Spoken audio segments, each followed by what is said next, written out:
মানে ও প্লটগুলো করে রেখেছে, আজকে এইটাই তুললে তারপরেরটা ওইটা কি 15 দিনের মধ্যে জমি থাকবেছেই কতটা করে ফেলেছে।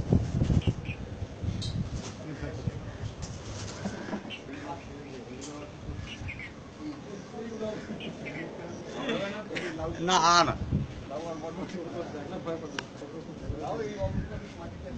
লম্বা লাউগুলো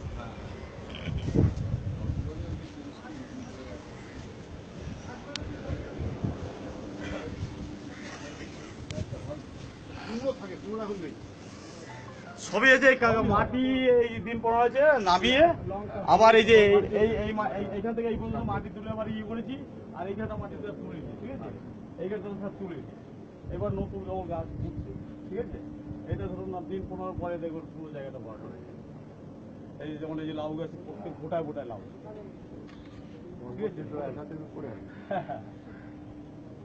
পুরো জায়গাটা সে বড়। আর এটা আমি কি করি, এই গাছটা যখন উঠে যাবে এখান থেকে এতটা মাটি তুলে সাইডে গাছ লাগিয়ে দিলাম, ওইখানে আবার মাটি তৈরি করে গোবর সব বেশি বস্তা রেখেছি, দিয়ে এখানে নতুন মাছটা দিয়ে দিলাম, এই মাছটা তুলে আবার রোদে শুকিয়ে চুল বেশি আবার বস্তায় দিয়ে দিলাম, ঠিক আছে। আর এই যে সমস্যা হয়েছে সব মাটি নিচে একটাই সমস্যা, সেটা হচ্ছে বাড়ি তৈরি হয়ে যাওয়ার পর মানে সমস্ত কনস্ট্রাকশনের কাজ শেষ হয়ে গেছে, তারপরে এইটা করতে বলো তো লোকের মধ্যে একটা মেন্টাল ইয়ে তৈরি সবাই ফুটো ফুটা করে করতে হবে। ঠিক আছে,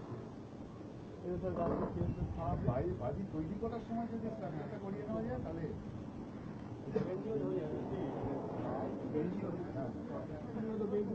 বুদ্ধি করে করেছে না, সেটা আলাদা করে করতে হবে, জলের ব্যবস্থা। আর এইটা স্যার হচ্ছে আঙুর, এবছর 10-15 টাকা হয়েছিল, 10-15 টাকা হয়েছিল আঙুর, হ্যাঁ 4 বছরের কথা, ওই জন্য গাছটা আর এই গাছটা শিম প্রায় 2 মাস ধরে খেয়ে নিয়েছি, এটা এখন প্রায় শেষের পথে ওই সাইডে আবার শিম গাছ লাগাচ্ছি। এটা আর কি লাগানোর 1 মাস পরে ফুল আসে, আর 1.5 মাস পর আপনি শিম খেতে পারেন এই ভ্যারাইটিতে।